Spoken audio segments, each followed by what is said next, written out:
The good, the bad, and the ugly of World Cup Week 1, a USL Championship Stadium delayed, and we are joined by the first ever head coach of Sporting Cascades. That and more on a huge Wednesday edition of Morning Kick Around.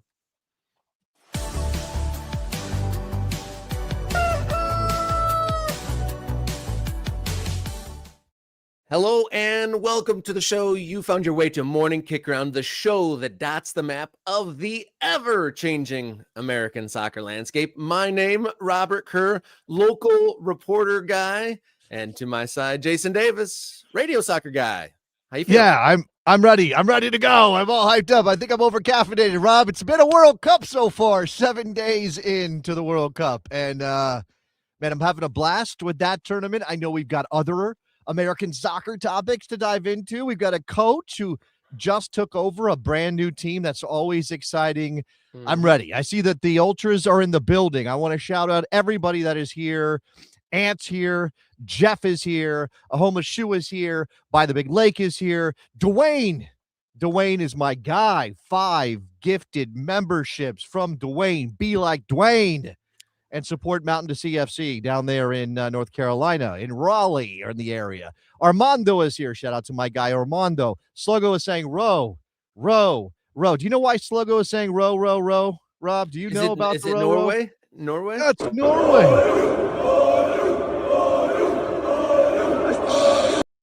Row! Rob, we're rowing on a I got a tisk. I mean, I love the spirit, but I got tisk the safety. Where's the safety there? The one time I ever sat on a escalator, ripped my pants open. So I don't like the safety precautions there.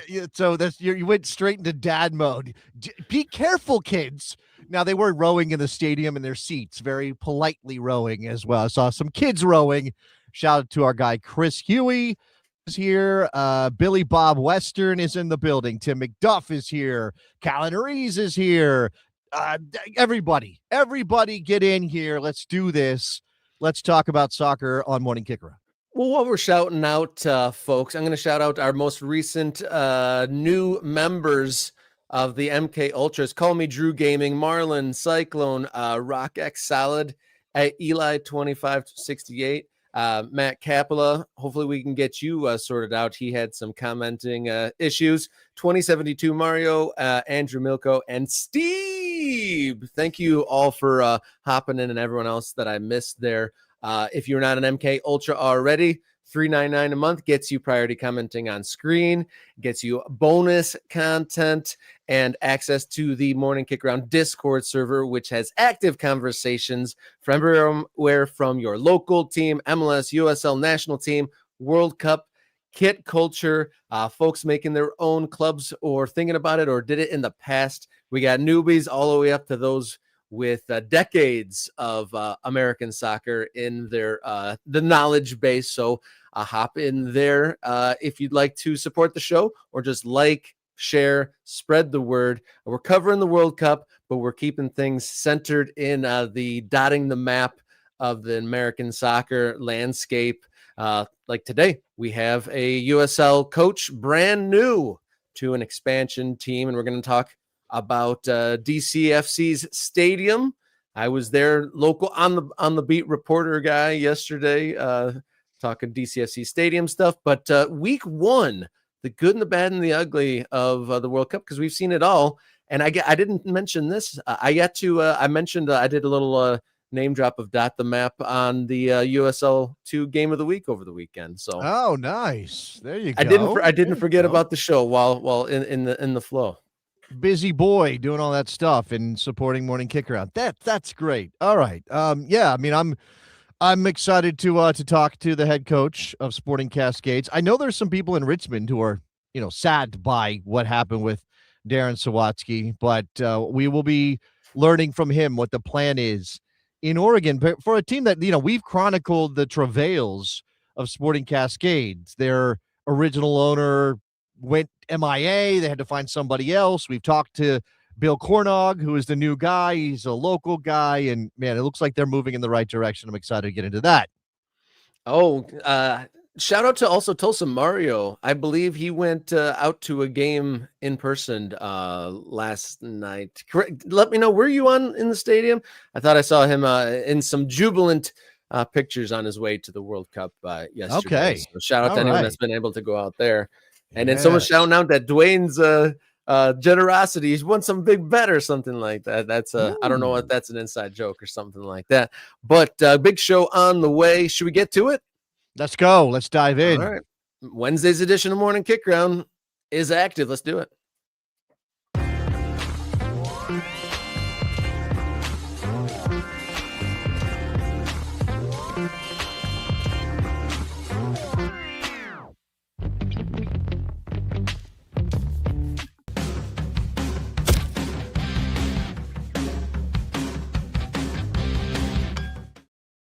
We're going to talk domestic soccer here on today's show, but we're going to lead the way and cover, the week that's been. World Cup 2026 is a week old, and we'll start with the day that was yesterday. The Stars certainly came out on game day 6. Yeah, the thing about the World Cup is that it comes fast and furious in this group stage. I mean, we're still working our way through the first matches for everybody, Rob. It's 48 teams.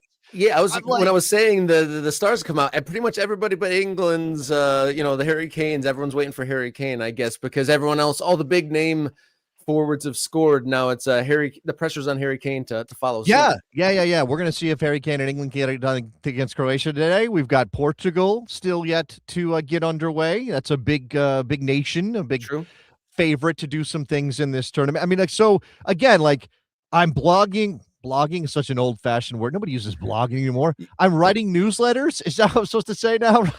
How do you feel about that? It's the blog that goes into your email box. That's right. I have a blog that lands in your email inbox every morning or every time I post it, because sometimes it takes me a little while in the morning. I got to get up to speed. Jason Davis Soccer Eagle, go subscribe, please. I'd like to get to 250 by the end of the week would be nice, and I'm not too far away. Wrote about yesterday, wrote about the Stars coming out, wrote about Haaland and Mbappe and Messi and how Messi, the 38, almost 39-year-old Argentine great, one-upped the younger guys in Haaland and Messi. And it's funny because, this World Cup has given me an opportunity to more engage my family with the game. I'm always doing soccer. They know that that's my job. I mean, Papa's down in the studio talking about whatever nonsense he's talking about with the Premier League or whatever. But now, because it's front and center, it's happening here. It is a cultural event as much as it is a soccer event. Yeah. My wife understands, this is a big deal. She knows I'm going to be working. I mean, again, I've watched every game live, Rob. I've watched every single game to this point live. I don't know how far this is going to go, but I'm committed to this. So you were up until 2-3 o'clock last night?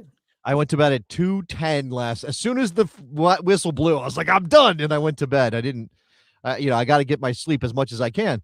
But my wife appreciates what this is. And it also gives me an opportunity to go spend some of our hard-earned money on jerseys and the like. So I went out and I made sure to get my 5-year-old son, Thiago, U.S. men's national team colors. Now it's the throwback Adidas because I found one in his size and he looks incredible in it. I got one of those for myself because I managed to find one when I thought they were all sold out at my local sporting goods store. And I said to my wife, okay, what would you like?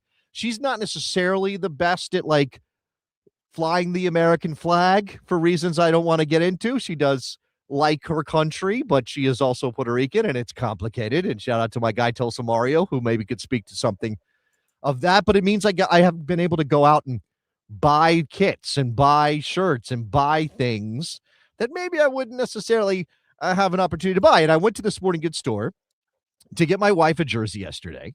I ended up getting her a Lamine Yamal, okay, which is pertinent to the story because I'm there. And, I'd been in this sporting goods store one time and it had been right up front and center, United States of America and Mexico, right? And in front of the store, jerseys, all this stuff. I go back, and this was a week later, and most of that stuff is gone. They've sold out of all the throwback denim kits. They've got the wavy Waldos, but maybe not as many. They don't have as much, and the Mexico stuff was basically gone, and so they had moved Argentina up to the front. Argentina had been very prominent, but they had moved Argentina up to the front. And I'm like, okay, maybe I'm getting my wife an Argentina shirt. I can get her a Messi shirt. She'll be happy with that. She likes Argentina. We're actually planning on going later this year. I don't know if that's going to happen, but I hope so. And I'm there, and there's a family. There's a mom and a couple of kids, and they're looking through the shirts. And you could tell these kids are desperate to get their hands on some World Cup gear, right? And they're looking at the Argentina shirts, and the kid says, maybe I want a Spain. And the mom says, yeah, but your dad doesn't like, or I think she said papa, or, it's maybe Spanish-speaking family. Your dad doesn't like Lamine Yamal. And the kid goes, yeah, Mom, but Lamine Yamal's better than Messi right now, or better than Messi. And I was like, all right. I was like, yeah, I think you might be right, kid. I know Spain got blanked by Cabo Verde, but Lamine Yamal was a sub in that game. I think you might be right, kid. Lamine Yamal might be the best player, or might be a better player than Messi. And then Messi did what he did last night. Messi drops 3 on Algeria, and we're all like, yeah, that man still wears the crown. It still belongs to him until he's ready to give it up. I know he plays in MLS, and people disrespect that, but if you watch him, he doesn't run. He doesn't overexert himself. He'll occasionally get a little spicy with some challenges from the front. Yeah, I wanted to say that when I was looking through social media this morning, there was an Algerian guy saying that Messi stomped on the back of a calf of somebody. I'm not sure if have you seen that? I had a guy in my mention saying he dodged a red card. And I I guess you could go back and look, and Messi did have at least one sort of rash challenge that maybe could have landed him in the book. It did not.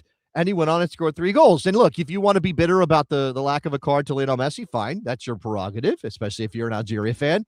But his talent, his ability, his understanding of the game, his preternatural ability to land in the right spot, to walk his way into invisibility, Rob. How does he do that?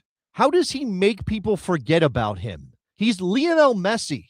He's a god, and he's like slipping between lines. At one point, the first goal, go watch the first goal. We can't do highlights here, but go watch the first goal. Rodrigo, there's a little bit of a back and forth. That pass and that turn are put in the loop. They're trying to get a handle of the ball, Argentina. There's a little bit of a back and forth. Algeria nearly gets a grasp on it. It pops out. Messi's involved. It pops back to Rodrigo de Paul in a deep position in the Argentina half. Messi kind of like half ghosts off the referee. He doesn't like jump behind the referee. It's not obvious. He just sort of subtly walks past the referee as if he's using the referee as a little bit of a decoy, a shield. Like because what are players doing? They are using their peripheral vision at all times to kind of, you can't look at everything. So you're kind of like catching glimpses. And maybe you catch a glimpse of the referee and you see that dark colored shirt and you go, okay, well, I don't have to worry about that. But that's where Messi is. And Rodrigo de Paul picks his head up and pings a pass into Messi, who has the best first touch in the history of the game. And Messi turns, and now he's got 6 yards, and he charges, and he puts it on that left foot, and you're toast. It's over at that point. It's done. Yeah, and I watched the highlights with my son this morning because he was long in bed, and he was just like, to your point, it's like, how is he able to just hit the side netting? If he has a look at goal, he can just hit the side netting just nearly as automatic as could be humanly possible. And you're saying that interpretation or sensory, like maybe he just like feels it somehow. He's got like an internal sonar that a lot of people don't have, and he can use anything, referee included, to find those areas. But he wasn't the only huge name to score. You said he bested, and apparently he equaled the World Cup scoring record. Yeah. And someone in the chat saying that was his 200th cap. I don't know. Is that verified? Let's be fair. Let's be right. He bested. He drew level with Miroslav Klose for the most goals in the history of the Men's World Cup. Okay. Because Marta has 17 goals on the women's side of the game in the World Cup, and she still holds the overall record. But it is Miroslav Klose of Germany and Lionel Messi, who are now on 16. Messi entered the day on 13. Kylian Mbappe entered the day on 12, and he now has 14 after his 2 goals. In a game that, France against Senegal was very slow to get going. France looked hot. They looked hot. Maybe, but they also just looked like they didn't have any creative influence on the game. And then you move Michael Olise around a little bit, which Deschamps should have done to start, and the thing clicked. Michael Olise. Now, Mbappe, credit for the finishes, and that second one is a hammer. Michael Olise is special. He is very, very special. And you watch the passing that he used to unlock Senegal, and man, that's next level stuff. Yeah, and Elise's got that ghost hip move where he can just kind of like hesitate just a little bit and completely flat foot and disarm people and put them off balance. Yeah, he's incredible to watch. And then, of course, Erling Haaland scored his first 2 World Cup goals in his World Cup debut. And that was kind of a back and forth one there for a while. And something that should be talked about before we move on from World Cup stuff is obviously there's the ugliness with visa stuff and Iran being messed around with. But I was going to say is the hydration breaks. I saw a presentation of kind of the momentum meter thing that you see on FOTMob and other stat-driven places, which I haven't put a lot of credence into. It just gives a little bit of context, I guess, of the momentum of things or whatever. But this video that I watched was talking about they implanted where the hydration break was on that momentum meter. And there was games where, team doing well on the momentum swing, that 2-minute, 3-minute dead block for the hydration break. And then, that momentum ceases. Here's the reason. I mean, look, again, I'm trying to enjoy this despite the. Oh, yeah, that's what I'm saying. That the good, bad, the ugly, like the games and the action and the goals have been amazing. Yeah, that New Zealand goal, first one the other day was amazing. I know what it's going to say about the hydration breaks, though, is it's pretty clear that this is not about hydration when we are taking that long for players to go over and grab a little bit of water. Now, we're also watering the field, and Argentina got blasted by the sprinklers in Kansas City during the first hydration. I do like the fact that everybody else kind of went like this, and Messi just stood there like, whatever. So I did appreciate that. It's dumb. It's dumb. I hate it. I think we have to, again, we'll come back to this, and maybe there will be some pressure applied to FIFA to not mess around anymore with these things. But now that it's started and now that you've established it as a part of this tournament for at least the first games, you're not taking it away. So it is what it is. Yeah, it is what it is now, but we have to sound the alarm, I think, as a collective the world that loves this sport, that this can't be something outside of this tournament. Like they can't mandate that be an international thing or something like that. We gotta try to avoid that at all possible, because that is not part of the game. I mean, getting into a flow state in 45 minutes and artificially interrupting that to run commercials. By the way, Sluggo is the one person. You're the one, but you keep coming up in my Blue Sky mention, Sluggo, and I appreciate you for being committed to this. He's the one person who likes the breaks. Hey, we all are entitled to our opinions one way or another, but I'm sure we'll come back to all these things here at some point. But let's move right along into stadium under construction here on Morning Kick Around.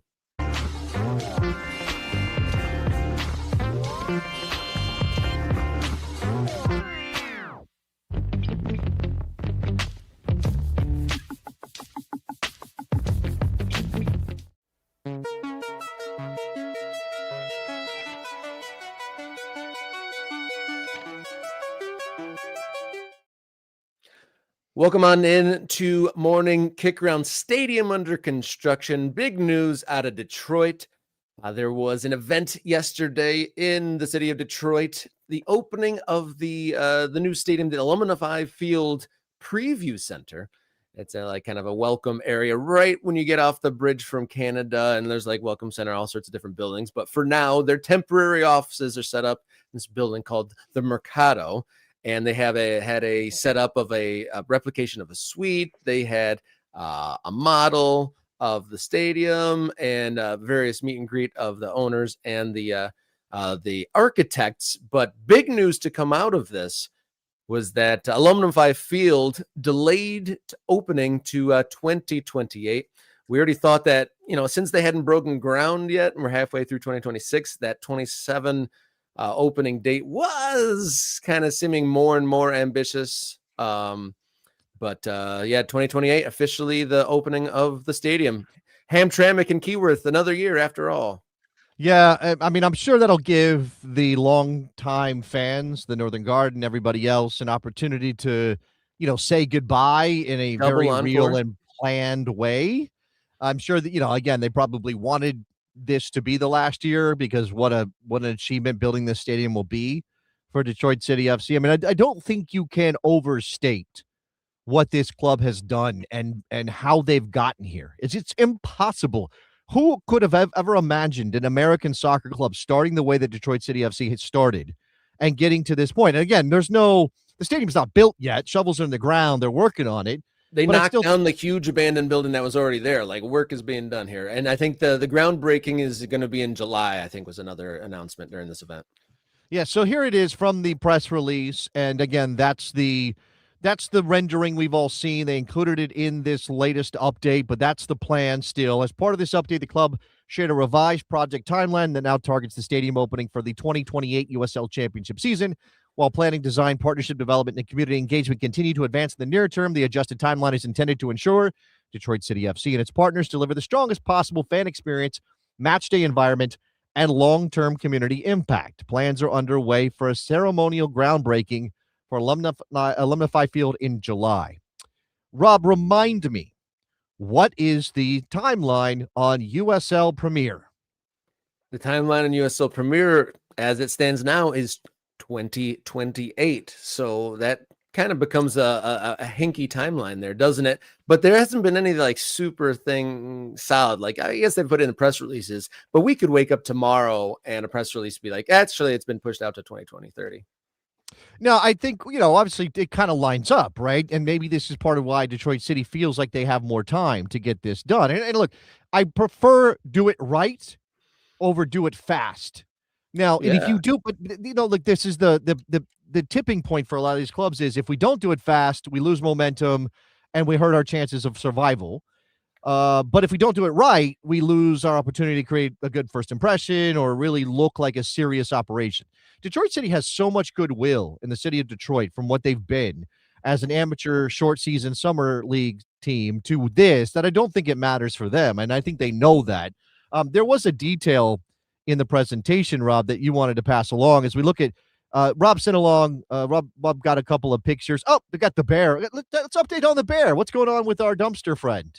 Yeah, there was news that Friendly the Dumpster Bear, DCFC's mascot, was stolen from a staff member's car over the weekend.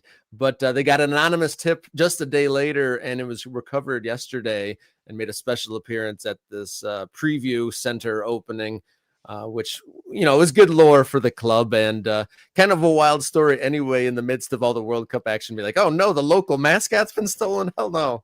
Okay, so people don't know, right? Or a lot of people probably do, but this bear costume was salvaged from a dumpster during Detroit City's amateur days and became the club. And that's incredible lore, right? Friendly is back, and Friendly comes from this place. Go ahead. And in part of midlife, my favorite ever Friendly clip was during the COVID lockdown when they were trying to play games in empty stadiums. Friendly the bear was walking across an empty stadium, like drinking beers and stuff like that on the stream, which was an all-time Friendly moment in my opinion. Yeah, Friendly is part of you can't get rid of Friendly. I do wonder if maybe an additional mascot is in the offing once the stadium gets open, but let's not worry about that right now. Again, Rob's photos here. We got I think this is a timeline. It's a timeline, yeah, all the way on the left, 2010 when they were just like a community, like neighborhood rec league, and then they 2012 they launched the NPSL team, and all the way on the right hand side is them going pro, and then now the renderings of the new stadium. Yeah, we got again these models in addition to renderings. Rob got pictures of the models, obviously not as evocative because it's a model. It can't possibly be. They didn't put any little mini people in there. Kind of wish they had put some mini people in there, Rob. Okay, while we're looking at this, and I believe the left-hand side of this photo would be the press box area, The and suites. where the cameras would be based to point at the other side. So give us the update on what that plan is for 2028 in this building and the loyal supporters of Detroit City. Yeah, one of the key announcements in this event was that the supporters section, the most dedicated and visual fans, the diehards that have been the face of DCFC's rise, will be on the side in the midfield section of this new stadium. Obviously traditionally, like the supporter section goes behind a goal, but they've played in, high school style stadiums where they only have stadia on the side. So big question was when they moved to this new stadium and they're, become more as professionalized as they could be, would they, put the supporters at the end section? But no, part of the details released yesterday was that NGS is going to be along the side. Yeah, that is a choice. What did you tell me? Let me see if I can find here's that rendering again in its full glory. What did you tell me you were told by one of the owners of Detroit City FC, Sean Mann? Yeah, so I got to have some great chit chats with a couple owners, but when I was talking to Sean, man, and we're talking about the like, was there ever a doubt? Like, was it a hard decision to make to put the supporters midfield where you could charge a lot of money for? And Sean Mann's reply was the revenue consultants did not agree with our decision, which I thought was an incredibly wonderful way to put it. That No. they did all the they considered all the angles and they went with let's keep the supporters on the side. That's a big part of what's gotten us here, and Yeah, let's look, that's a replicate that in a new stadium, which is that's a nod to the culture. Yes, absolutely. And I respect that. I do worry a little bit about the revenue part, but if they think they can ride this wave and that it's ultimately not going to be debilitating to the club, then that's their choice. And yes, the visual nature of Detroit City FC support, their most ardent support, the Northern Guard and everybody else, is such a feature of who they are that to relegate them to an off-screen, in zone, behind the goal location would be a bit of a travesty. And I remember, Rob, this evokes for me memories of when towards the end of their life at RFK Stadium, DC United had their supporters on the sideline. And it was basically because of the way the stadium was configured. They didn't have an end for the supporters at that point at RFK Stadium after the baseball team, after the football team had left. So they had them on the side. And the thing about RFK, this is not a thing, I don't think it's going to be a thing in Detroit in this new stadium, but the thing about RFK is the stands would bounce because they were the kind you could push back. So the fans would bounce up and down on the stands. I thought that brought such an energy to United games that they don't have right now. And DC United has an incredible supporter section. Even when they're bad, they have the steep rake. They have a wall of fans in one end. But it requires, when you're watching on television, it requires extra effort on the part of television directors to go to that shot. And obviously through regular action, you're on the sideline. This as a backdrop is going to be incredible. Yeah, it's definitely going to be a unique look. And I was actually going to ask, I'm glad you brought up the DC United stuff, because I was going to say, was that a choice by the team or just a product of the environment? And you said it was just the way the construction was that they had them on the side. Yeah, I think that was forced upon them. I don't think that was necessarily their choice. What are we looking at here? So DCFC is stepping into the world of suites. If you've ever been to Keyword Stadium, there is nothing really close to that. They have the shipping containers at the end, which is the only really enclosed area, which is interesting. I don't know if we have it in this slideshow, but the one end, because I asked, what's going to replace, traditionally the supporter section is behind a goal, because way back in the day, those were the cheap seats. So the most ardent hardcores that wanted to go every game, they get the cheap seats behind the goal. So like, how are you going to incentivize the quote unquote cheap seats now? And they were saying that they're still going to have the shipping containers along the end, but there's going to be a stand up that, and that's going to be the family focused area. Okay, interesting. And then so one side is good, like you said, the camera bays, the press side. I think that's going to be largely suites and some elevated or premier seating, and then the other side will be the NGS all along the bottom. Which actually, when I put the news in the Discord server, so if you're an ultra, you would have seen this stuff yesterday. There was some concern that's been already communicated that because the NGS section, it's the whole width of the lower section, which I'd argue is kind of like how it is at Keyworth anyway. It's it's not the incredibly depth section, but there's concern that the NGS could be thinned out with the width of all that. Right. Yeah. I mean, we'll see how that goes, because you don't want if you're doing your supporters there. I mean, is there two levels here, or is that just sort of like a walkway between? There is two levels. It's just there is two levels, and at least one of these stands is 3 levels. Okay. I eavesdropped on the architects talking to the proper local media. Okay, I think on this side, which is where the suites and the camera bay, as you said, it does look like there's a club level there. So you have your field level, you have a club level, and you have your upper deck, which is, again, in a stadium this small, is not that far away from the field. I also wanted to point out that you go back to these shots of the design of the suites. Let me see if I can find that one again. Here's one. I mean, if this is the way it's going to look, and the interior decorators have done this, interesting to include the particle board look, which I imagine is a throwback, kind of a nod to their humble roots at Keyworth.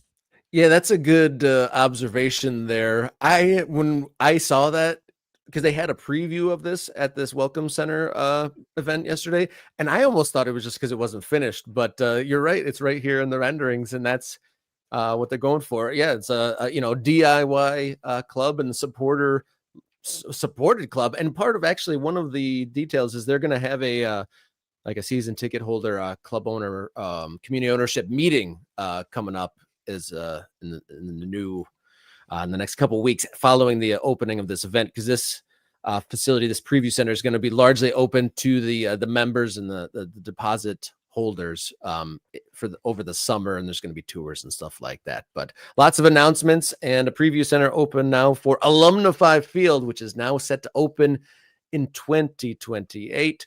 I see our guest is waiting in the wings, so we're going to come right back and talk to the first ever head coach of Sporting Cascades right here on Morning Kickaround.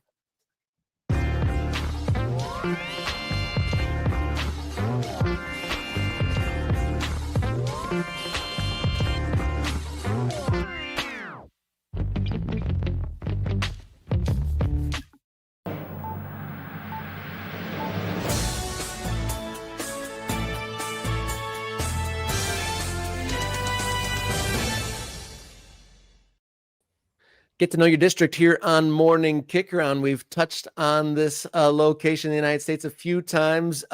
The history has been ups and downs, but looks like it's on its way up. We talked to the new owner, and the announced to return to action or start action in 2027. And now Sporting Cascades has their first ever head coach. And joining us now, head coach Darren Sawatzky. Welcome to Morning Kickaround, and congratulations on the new job. Thanks, Robert. Appreciate you, man. Thanks for coming by, Darren. Obviously, big move from one side of the country to the other. You leave Richmond after a long time there, and I'm a Northern Virginia guy, so I have some affinity for Richmond. Tell us, what was it that led to this decision for you? Well, first, I'm very close friends with Rob Ukrop. He was my roommate with the New England Revolution when we played in MLS together. So we go way back. That's how I ended up in Richmond, and I have great respect for him and much gratitude for the time that I've spent there. Being a head coach in one place for almost 7 seasons is a long time. I'm very lucky to have done that. But, to have an opportunity to come back to the Northwest and really honor my friend John Gallus, when they came and showed interest, there was really no way I wasn't going to look at that.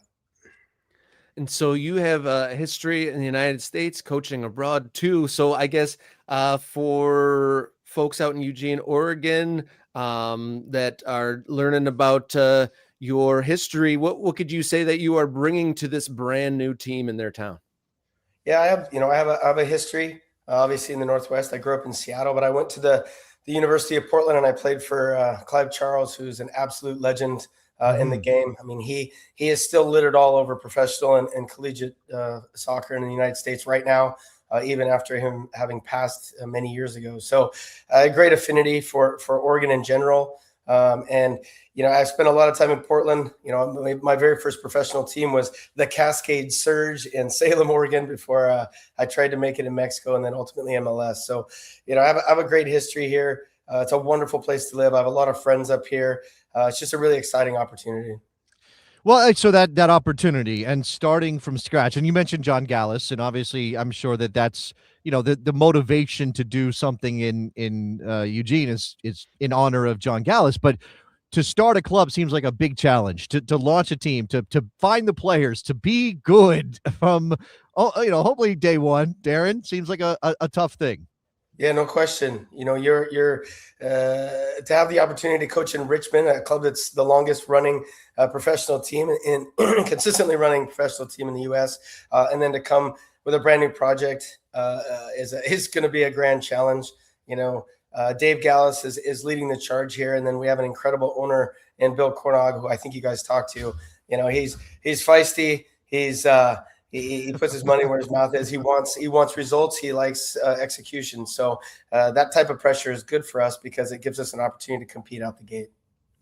With your playing and coaching career taking to a few different spots, one of the core topics that we like discussing here on the show is American soccer being weird and just like some oddities that the American soccer landscape can only provide. So I was going to ask you, like, which one of your stops, like I saw you had, like you mentioned already, the PDL team, which is now, if for folks tuning in, is like now called the USL 2. I mean, obviously generation's different. And then some indoor, you said some early USL, like what could you say about like the Sounders back in the USL days and stuff like that?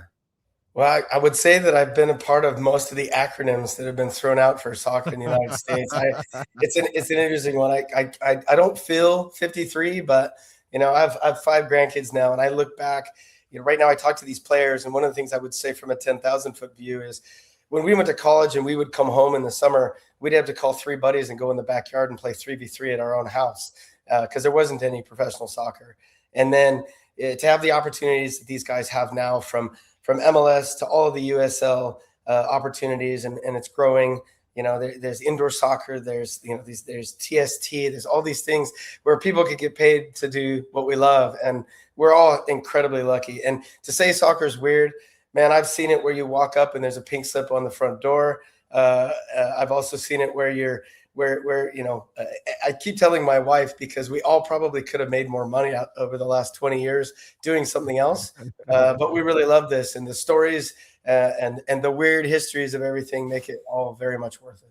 Darren, I vibe with that 100%. Now, the coaching and the playing side, and I'm over here in the media, and I started writing about American soccer in 2008, and I went through a marriage that ended, and I got a wife who's like, you should work in the office and do technical writing, and I'm like, no, I can't possibly. We do this because we love it. It does feel like not we are being rewarded, but the game is being rewarded, and our faith in the game is being rewarded. And obviously, Eugene is a perfect example of that, and something is starting there. So, tell me what it looks like in terms of the culture there, based on what you know, and based on what the Gallus brothers built already to this point, and what Bill Cornog brings in terms of investment. Yeah, I used to come down here when I was running the Sounders Academy, coaching the Sounders U23 team. We would come down here and play against Lane United, which was the club that the Gallus brothers had built here. So they have a great following. They got beer drinking supporter group already ready. That's starting to come out in droves. For me to say that I understand it completely would be a misnomer, because I flew into Eugene. I'm in Eugene right now. I'm here for a few days. My wife and I are looking for a place. We're doing that whole thing. So I would shelve that for now. Give me a little bit of time to have an understanding. Sure. I would tell you that it's a community that loves their sports, and they're excited to have the team here for sure. Well, obviously we know it's a massive college sports town, so that's interesting to kind of try to make professional soccer work. So without knowing exactly what's going on in Eugene from a bigger perspective, and being a Northwest guy, and having seen it in Richmond, right? Because I have friends who live in Richmond. I know the connections that the Kickers have to the community there, and the youth reach that the Kickers have and some of the other clubs have in Richmond is massive. Are we getting to a point where the game is sort of, infused in a community? Because at this moment with the World Cup here, so many people are talking about, including our head coach of the men's national team, soccer is too compartmentalized. It's too official. It's too obviously pay to play, right? It's not accessible the way we wanted it to be. And we don't have kids running around the streets playing the game the way we want. Well, one, I would say that we have a wonderful culture, and people get hooked on that pay to play thing. I have traveled around the world. Somebody's always got to pay, in the end, like we sold a player, an 18-year-old out of Richmond, to Ferencváros in Hungary this year. And we were able to do that because they paid us a transfer fee, and the Kickers are better for it. Here's what I would say to you about it. Again, from the 10,000-foot view, I feel a responsibility, and not to get on a soapbox, but I want to grow the game. I want the game to get better in this country. I want to rival what it is around the world. I don't want to keep doing the same old soccer tournaments. People make all this money and the game doesn't evolve. So part of that is what I'm going to try to help do in Eugene. We want people walking around talking about the game. And like right now, everywhere you go, I was at Starbucks this morning and I could hear people talking about the World Cup and what happened yesterday and Messi scoring a hat trick. And if you can get that type of buzz going in towns this size with their own pro sports team, you can create something pretty special. So you said you're looking for houses and you're kind of like doing the exploratory stuff. Like what do you do first time? Like when are you, I guess, going to be like in town on location full time? And like, I guess, how do you start a team? What's your checklist look like? Yeah. Listen, if you were to tell me in January that halfway through a season in Richmond, I would be moving to Eugene, I would have said you were crazy. But it's just the way that things evolved. And again, it's not a small thing to say that I want to honor my friend. John Gallus worked hard for the last 15 years to try to bring a pro soccer team to Eugene, Oregon. He and his brother finally got to a point where they found a great owner to do it. And unfortunately, John's not going to be here to fulfill that. So I'm here to help do that. At the same time, checklist, I do know Eugene, not extensively. We look around and we're going to check it out, but I got to run back to Richmond. We have a house to sell. We have things to do. So it'll be a bit of a remote job for a little while. But in order to get it launched correctly, you got to launch it now. Let me ask you about the way that the USL is evolving. And this would have been a thing if you were still in Richmond, but it's definitely a thing in the same league with Sporting Cascades. And it's the idea that, hey, you win the league, you can go up a level. And obviously there are some other things, business side things and stadiums and meeting professional league standards and all of that for the right division. But what do you think about that, Darren, as a part of American soccer now? Amazing. It's about time. We need pro rel in the United States. It's the way it's done around the world. We need to develop players. We need to sell them on. All these things need to happen. And it's that time. I mean, the soccer is growing like crazy. We won the league in Richmond in 2022. And I almost think that our owner didn't want us to go up because the cost of going to the next division is more. It just costs more money to run basically the same programming. So that part's still got to get solved. There still has to be a massive incentive to get promoted. In Europe, you get balloon payments and you get paid money so that you can compete. That's something that we'll have to solve here. So looking across the USL League One landscape, being in Eugene, you'll have opponents like Spokane and AV Alta and Boise, and which are all, very, young and new organizations as well. Like, can you take any kind of inspiration from them? You were at a place that had unusually long roots for American soccer, but you're going to be kind of in a world of a lot of guys doing it pretty new. Well, I will say this about all of the clubs you mentioned. I'd say it about Portland Hearts of Pine up in Maine. Boise and Spokane couldn't have launched better. They're doing an amazing job. Boise, they had 7,000 fans at the game that I coached there 2 weeks ago. AV Alta has big crowds. They're doing a great job integrating into their culture. I think we at Sporting Cascades can learn from that. Try to launch big, go big. Portland, Maine last year was an amazing atmosphere in their first year. So I think that's also, to answer your question, Jason, from earlier, it's where this is evolving. It's less of a, youth soccer, mom and pop, go to the soccer game on Friday night and then you have your soccer game on Saturday. It's more, people coming and drinking beers and getting on podcasts and talking about it and being involved in it. It's more of that now than it was before. Well, here's the thing. Obviously, the other side of that coin, Darren, is the pressure that now is on everybody to do well. And I think we're seeing this in MLS. This year has seen a bunch of guys go. I think obviously the World Cup break is part of that, but we've seen a bunch of guys go already.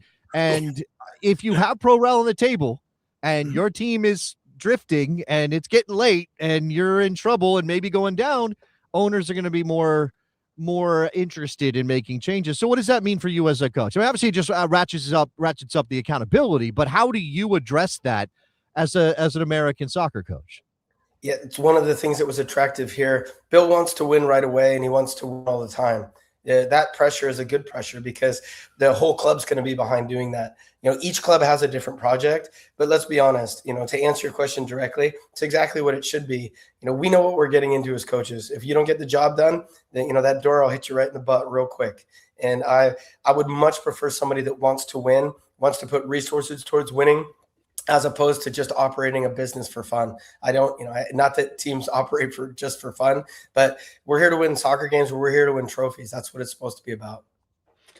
Jason, earlier you said something about a faith being rewarded, and people that have been keyed into the game for a long time. It's like almost like, and also to your point with Dave, like the seeds that were planted before are starting to grow now, and that's excellent. But with the World Cup now and the USA doing so well in that opening game, where eyeballs are there, and so from a high end and in our backyards, the game is growing to a degree, and there's more folks talking about it, and there's more culture there. But then you see Coach Pochettino saying, United States has everything infrastructure wise and business wise to make it happen, but a kid has to fall in love with the ball first. And I guess, is there anything in your coaching philosophy that tries to coach that down to like inspire the youth in a way? Like, or is that really difficult to do as like a first team coach? That's a big, I'm digesting what you just asked me, but here's what I'd say. Everywhere I've been a proponent of youth player pathway. I was involved in helping DeAndre Yedlin move to Tottenham out of Seattle. We obviously moved Griffin Garnett to Ferencváros this year. Nick Simmons was the number 3 draft in the MLS, or number 3 pick in the MLS draft this year out of our programming in Richmond. So we put our money where our mouth was. We played teenagers in every game. So what I would say is humility is the biggest thing. There's an ego with everything, but whether you're coaching 5-year-olds or you're coaching 20-year-olds in the pro game, you need to make sure that they have their best chance of reaching potential. Sometimes that means you lose a soccer game to gain in the long run. And right now, the whole youth system is set up for winning soccer games and rah-rah, the American thing. The biggest difference is the kids aren't allowed to reach potential a lot of times because there's too much emphasis on that in the beginning. Yeah, I want to ask you about just sort of how messy it is in that area of the game. Like I've always covered the professional game, Major League Soccer, the U.S. men's national team. Now it's a lot of the Premier League and things like that, and it's very easy to be myopic and only view the game through that lens and kind of miss the forest for the trees when it comes to the lower levels or the participation. Right? Like I live in Northern Virginia. It's very diverse. There's I think a Bolivian league that plays, men's league that plays in the school next to my house on Sundays. There's clearly a youth club that is heavily focused on East African kids because there's a big community here. And I'm always wondering, obviously the Hispanic community is massive and a lot of them love the game. Are we doing enough to connect all of those? They seem very parallel and sometimes siloed off, Darren. There's another loaded thing. I've been involved in that for a really long time.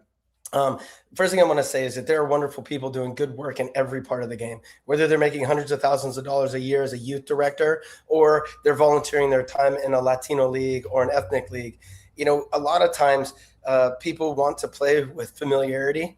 We found a lot, I ran the Sounders Academy, which was easy because it was fully paid for, fully funded. So you could drag any kid in from anywhere. And we did that, even from out of state and out of country. But in these youth clubs, it becomes really compartmentalized because you got to pay a certain fee that year and you got to do these things. I think one of the things that's happening is that people are making it more accessible because they're finding ways to fundraise, finding sponsors, scholarshiping players. But here's what I would tell you. In all of my time coaching youth soccer in this country, I was never not able to get a player that was good enough to play. You could always scholarship them. You could always find a way to get them. This misnomer that there's hundreds of thousands of kids that are left behind because they're not getting paid, I don't buy it. There are kids that could do it, but if there's a kid that's driven enough, you're going to find a way. The kid that's pulling you out of the door and won't leave the field after practice, you're going to find a way for him to play. I guarantee it. Okay. Interesting notes there, and we'll be very excited to follow the progress as Sporting Cascades works their way onto the field. First ever head coach, Darren Sawatzky, thank you so much for joining us here on Morning Kickaround. Guys, thank you so much. All right. Dotting the map out there in Eugene, Oregon. Great to see that club moving towards eventual Can I make a motion? Are we like just like a Robert's Rules of Order situation? Can I make a motion here on Morning Kickaround, Rob? And I'm going to need a second, and I want to make sure that I'm not doing something out of I'm not doing it unilaterally, that I'm asking for consensus here. But does the hiring of a head coach in Eugene for Sporting Cascades merit a clanging of the clanger? Does Why not? It's a step towards another dot on the map of American soccer club. So I'm not against it. I'm pro celebration. We can do 1 week of World Cup in the books clanger for, you don't have to There you go. We can clang for any reason we want. We are liberal about our clanging. It's a free clang situation. If you know what I mean. We don't do a lot of this, but how about we'll clang for the next new member. Okay, we'll clang for the next new member. All right. I know we got 5 given away by Dwayne. Next membership or gifted membership gets a clang. We can absolutely do that. I know we've got a World Cup preview from one of our ultras, though, so we got to get into that. We got it. I think we got one from Wes and Ant. So we got a pair of. Oh, we got two. Okay. We got 2 World Cup contributions. I like the hashtag clang away. There we go. Clang All right, away. stick with us. Come right back. Talk some more World Cup here on Morning Kick Around. Stay with us.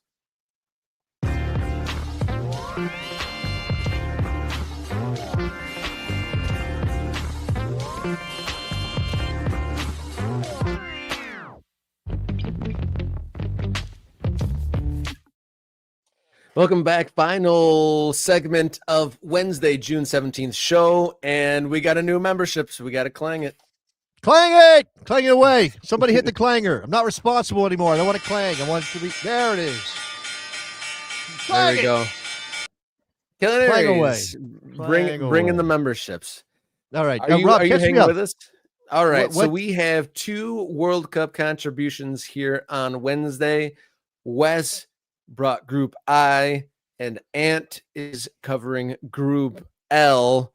And we saw some Group I action already with who was it? Was it Argentina's group? Was Group I? No. Excuse me. France, Senegal, Iraq, and Norway. Senegal, Iraq, and Norway. And if you just give me 1 second, Rob, I will get you some graphical evidence of Wes's work on Group I. Set us up again. Give me one more look here at what we're dealing with in terms of. So our first of 2 correspondents is Wes Henderson, who got Group I. He was not present for the live draft, and so he was auto-selected Group I. But it was an interesting one. Interesting day of action in Group I yesterday with the aforementioned France versus Senegal, and then Iraq versus Norway. Lots of goals, and there are lots of stars scoring goals. But Wes brought a dot the map. I think you got to cut the map graphic or dot the map graphic. I think that represents all the players, where they're from in this group. I believe that's what it was. And then we have the Group I graphics, which is a whole lot of information packed in there.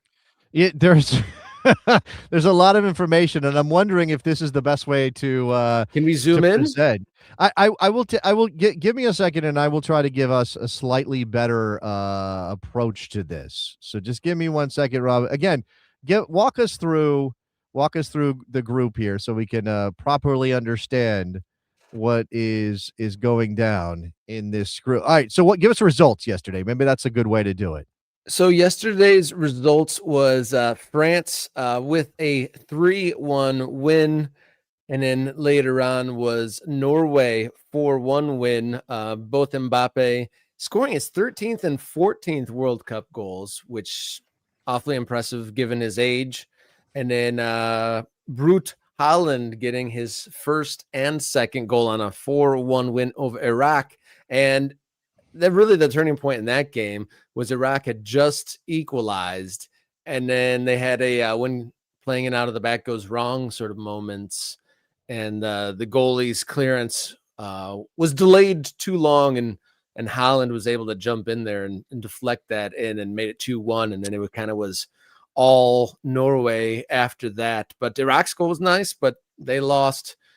And then I think something kind of similar in the France game. That long-range bomb was a heck of a reply in the France game. But we talked about at the beginning of the show when we were talking World Cup that You said they looked sluggish, France. I said they looked just hot. They looked like they were melting a little bit in that New York, New Jersey sunshine.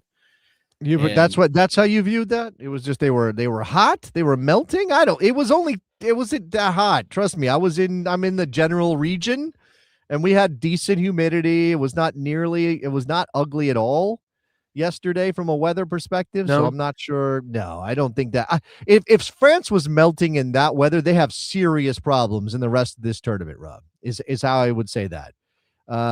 So I can't imagine that was ultimately their issue. But and again, I think it's more, if you watch the game and you know anything about Didier Deschamps and sort of how he wants to play, I think it has more to do with tactics than it does anything else.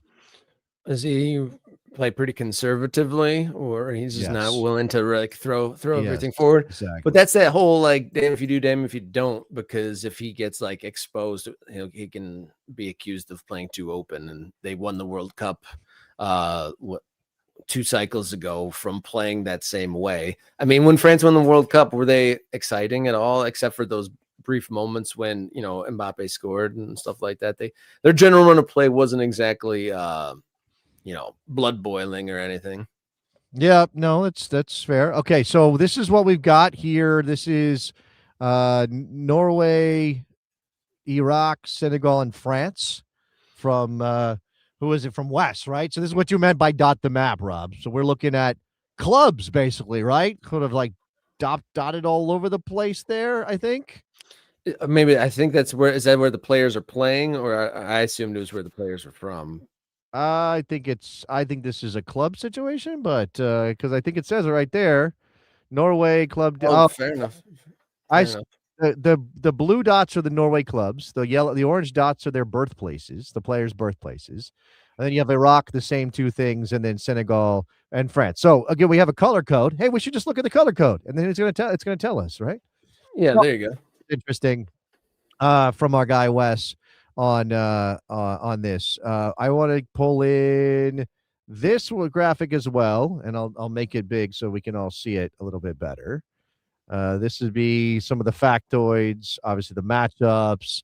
As we've already played one match in the group. So in terms of predictions, he's got 2 wins and a draw for each Norway and France. So both those teams have a win. Senegal, he's got a win. I'm imagining that's over Iraq, and he's got Iraq losing all the games. Let me go down here. Unique fact about each country: Norway, seed vault. Do you know about the seed vault in Norway? Yeah, I've heard about that. I think there's a couple of them around the world, but they're mostly in the Nordic areas, right? I think, isn't that a feature of some TV show involving? I thought that was a James Bond. I think that was a James Bond thing. I remember it being in some sort of a thriller movie. Yeah. Okay, that's possible. France has an ocean fortress. Fort Boyard is a massive stone fortress built directly in the open sea that took over 50 years to construct, became immediately useless due to advancing cannon technology, and is now used as a real-world escape room TV game show. That's wild. That's wild. Senegal, Pink Lake. They have a pink lake, which I guess is because of salt and microorganisms. And then obviously Iraq's got so much history. Man, you can pick anything from Iraq. That's Mesopotamia. That's why they're the Lions of Mesopotamia. I do like this. Born to represent national team, France, 25 born inside the country, 1 foreign player. Do you know who the foreign player is? The foreign born player that's in the France national team? No. Any guesses? I believe Michael Olise is the English-born born French player. Yep. I didn't think Norway, about that very long. 24 born in the country, 2 born outside. Senegal, 16 and 10. Most of those 10, I think, born in France. I think I saw this stat, and I don't know if it's included here. Probably not. But 99 French-born players in the World Cup. 99. Playing for France, that's playing for Senegal, playing probably for Algeria, that kind of stuff. We got that map here again, which is nice. 69 players across the 26-man squads were born in the country they represent. There you see France has the highest retention here. And then Senegal relies heavily on the French diaspora with 10 of their 26 players born in France rather than Senegal. There, we got it right. And then, only 4 players in the Iraqi team were born in Iraq. That is fascinating. Well, is that's fascinating. that's what war does to places. You could say that about a Yeah, bunch of that's Eastern true. European countries. Our Zlatan Ibrahimovic, not actually, he could have probably represented another country there, but amongst the reasons why folks need to dissipate is definitely war has a big impact on that. And we learn a lot about that's one of the things that's fun about the World Cup. You learn about history, and you learn about the way people travel around the world. It's fascinating Speaking stuff. about history, shout out to the Ultras who are absolutely doing what I would have done. I just thought better of, which is to bring up the Maginot Line after we heard about Fort Boyard, which was immediately obsolete because of Canada technology. Everybody gets bonus points for mentioning the Maginot Line. It probably misrepresented in history just a little bit. The Maginot Line. You go read deeper if you're that kind of nerd. All right, what else do we got? We got another group. Yeah, we have another group. Ant sent in his Group L contributions, and let's see what he's got. England, Ghana, Croatia, and Panama. And this is very timely because England playing Croatia this afternoon. Okay, I think I'm going to have to go and do a presentation situation again because I don't know that anybody can actually read that, including me. Can you read that, Rob? Are you yeah, can you read it? Not on this screen. Not on not that like... screen. All right. I will have to try to find a different way to pull up our guys' information. Yeah, can Which you screen share a preview window give or me something one like second. that? Give me 1 second. This is all on the fly. This is how technology works. In So I can give a 2000. little preview. His page one is England. So this is Ant covering the nations. What group are we in? What group is this? We are We're in in Group L. Group Yeah, L. we're a week in and not Okay. everyone's played yet. That's That is real right. reflection of where we are with the tournament size. But did you know that the nickname of England was the Three Lions? Some people don't know that. Why is that the case, Rob? Why don't you tell me what's going on with that? Why is that I've the learned that situation? I don't know. I'll see if that comes up in the presentation. But they were founded in 1863, part of UEFA, and lists the notable players. Actually, one World Cup win in 1966 when they hosted, and then notable players: Bobby Moore, Gary Lineker, Paul Scholes, Wayne Rooney. We've heard of him. Harry Kane. I And have heard of Wayne Rooney. He was a yeah, pretty good player. we've heard of him. And then Not much of a talker, but yeah, a pretty good player. Yeah, so, okay. I like when he pops up. He's good for like a one-liner or like a quick thing. Not I wouldn't say a robust conversationalist, but he's popped up on like He's English doing TV, and he's got a yeah. good joke here and there. I'll give him that. Playing style listed as direct, physical, increasingly possession based. Excuse me, under modern managers. And how do you feel, just in general, stepping away from the preview? How do you feel about England's squad selection? A lot have been picked There's some about that. Some people say it's interesting brilliant choices. and it's pragmatic, and then other people are like, it's crap. They left away all the ball players. They went Well, for they kind of athletes did. and they kept the ball players at home. They kept the runners, and they're going to be playing in the heat, which seems Well, I think counterintuitive. Cole Palmer is a hilarious person, so I'd love to have him on American No, but he soil. didn't. He wasn't the one. There was others I know. left off the list. Like Cole Palmer did not really play all that well. He was riding on some good reputation of having a good couple months last year. Okay, so let's get into this. This is in depth, so we got some stuff to work through. England, the birthplace of association football, having codified the rules in 1863 with the formation of the Football Association, the world's oldest football governing body. Somewhere here, actually, Rob, give me 1 second. I'm going to reach over here in my studio. Live cutaway. Look at what I got right there. A little mini edition of the Rules of Association Football, 1863, forward by Sir Bobby Charlton. I don't even know who sent me this. This is years ago. But what you got is not like there's a little bit of an introduction and how this all happened, and they met in a pub somewhere, right? But literally, it's the handwritten original laws of the game. Looks like that looks like a soccer passport. Yeah, it's really cool. I hadn't thought about this in a long time. It sits on my bookshelf with all my other many soccer books, which you cannot see right now. There you go. Okay, so although England does claim to have invented the game, I think Scotland might have some issue with some of this. But there we go. We move on. Okay, there's some timeline of key moments. I really like those. We don't need to read them all out. Bobby Moore, Gary Lineker, Wayne Rooney, Harry Kane. All right, my guy Wes. Look at that. There's Wes. Can we clang the clanger for Wes, please? Oh, and everybody yeah, who just picked up a membership, can we do that? Anybody clanging? Clank it to hell. Style. Direct, physical, increasingly possession-based. That would be the Thomas Tuchel effect, I guess, is what we're talking about there. All right, let's move on to Ghana. Everybody knows about England. We don't know why the three lions are. It's because they're on the crest. But where's the crest? It's just the representation of England, the three lions, and all that. That's something that I've learned and forgotten long ago. England, they can be the some Englishmen you are, Rob. Some Englishmen you are. There's a reason, and it's like squiggly, like the third one barely fits. Don't worry about it.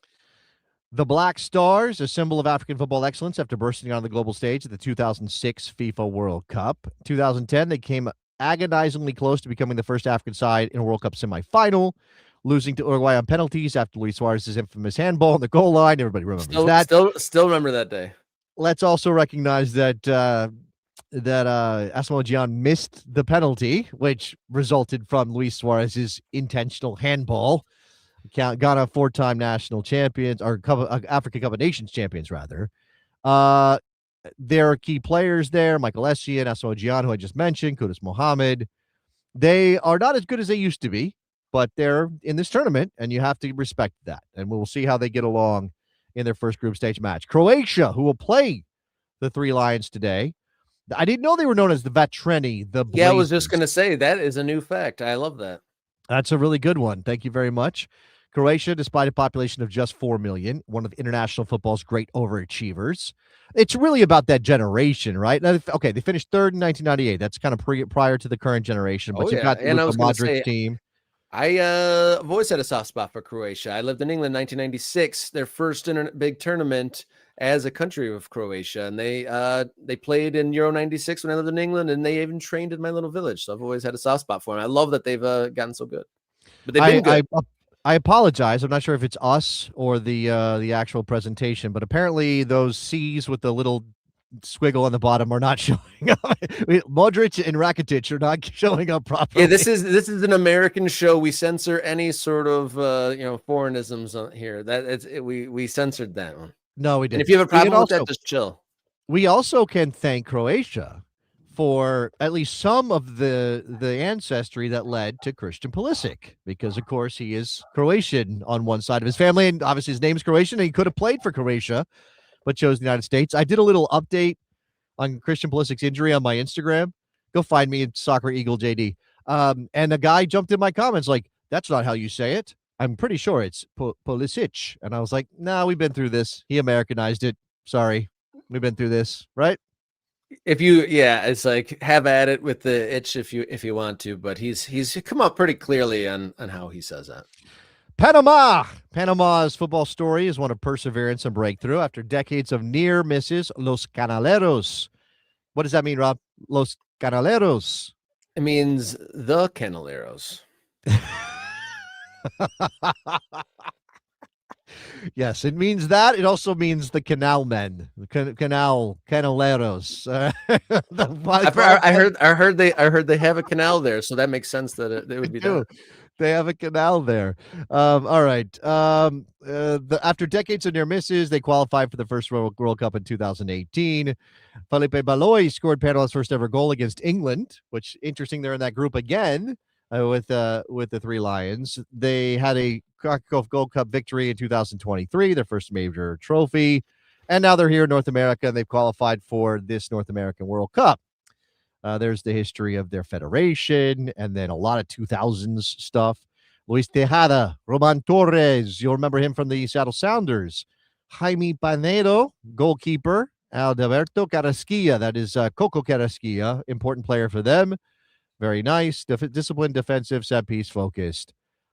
Is Panama. So that is just one element of this presentation that our guy. Okay, so I was going to say I didn't realize there was other additions, but one of the things that Wes put in his that I was curious. Are any of the elements predictions? Because I kind of like the forecasting of what the group outcomes might be. I do not think that we got. I do not think we got predictions here. I need to pull up There's a head-to-head situation, is at least that's the way it's labeled. So my apologies for the delay here. But again, we're kind of doing this on the fly with the presentation element. So just give me But one everyone second. tuning in, and especially the ultras, like throw in your predictions for this group, because this is a pretty interesting one, and obviously it's about to start today. So it'll be interesting to hear the predictions. There's a lot of interesting matchups, a lot of history, especially for England having played against Croatia in some big games, and then obviously the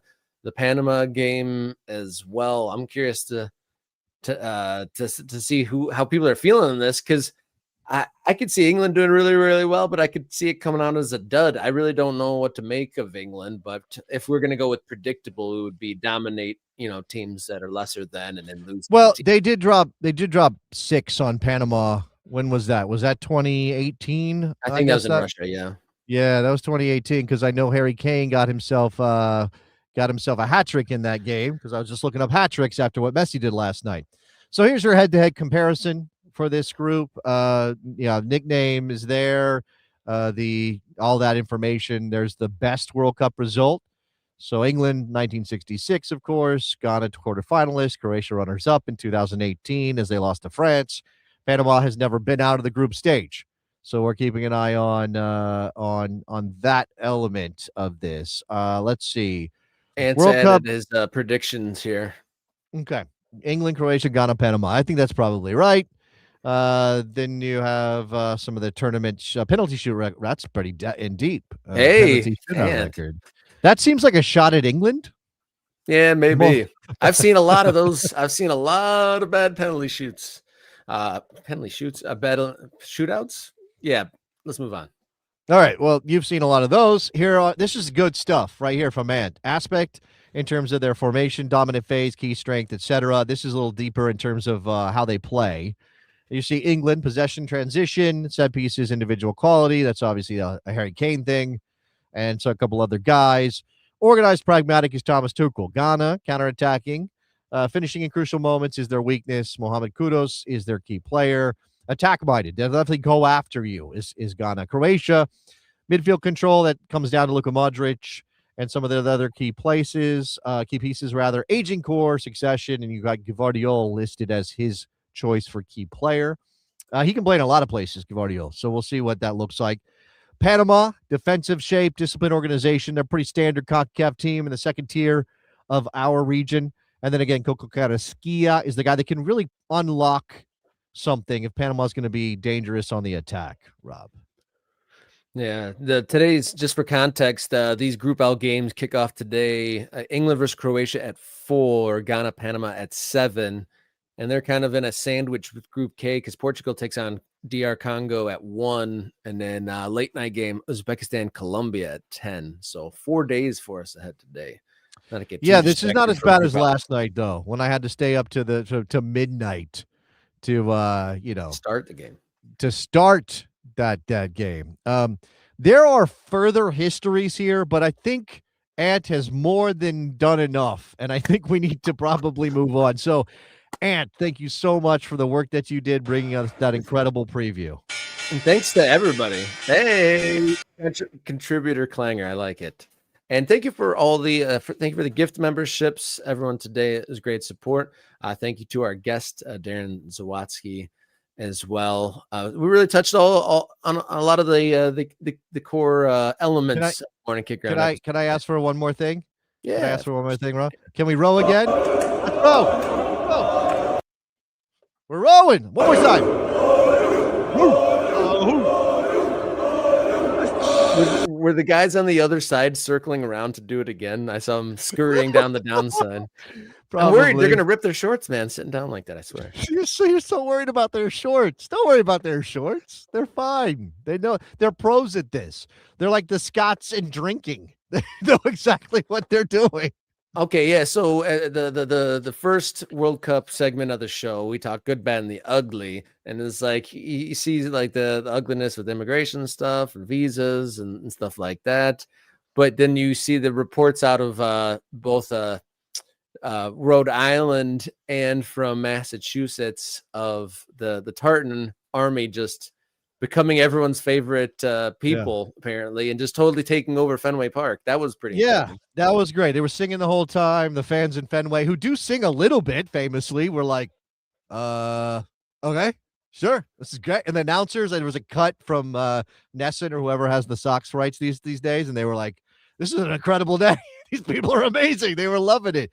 So, yeah, in terms of the rowing, which I cannot get enough. I'm sorry, I cannot get enough. I cannot get enough of the rowing. Ant saying, where's the coxman? That's not how that works. It's a coxswain, not a coxman. Was it like a B for effort on that one? It's a B. Do you know what a coxswain is, Rob? Yeah, it's the guy on the cruise ship that gives out the cadence, right? For them to row. That guy. Yeah, it's spelled coxswain, but I'm pretty sure it's coxswain. And and the coxswain has been out-cooled by like the Thai boat guy, the kid that was like doing like the dance, doing the same job. And then remember there was a viral video of I don't remember that, but cool. I knew some coxswains in college. There was this kid. He was a little dude, because you got to be light when you're a coxswain. You're sort of like a jockey. You can't be adding a bunch of weight. He's a boat jockey. He was a boat jockey. That's right. No Scotland, no party. 100%. Scott spent $16,000 on beer just for the bus ride to the stadium.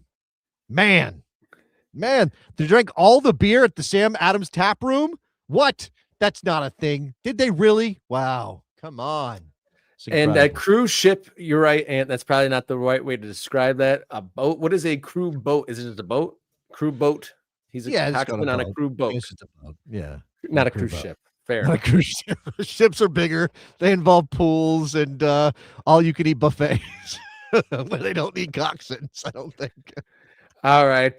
Wonderful Wednesday show. Go back and catch anything you missed. Darren Sawatzky, DCFC Stadium report.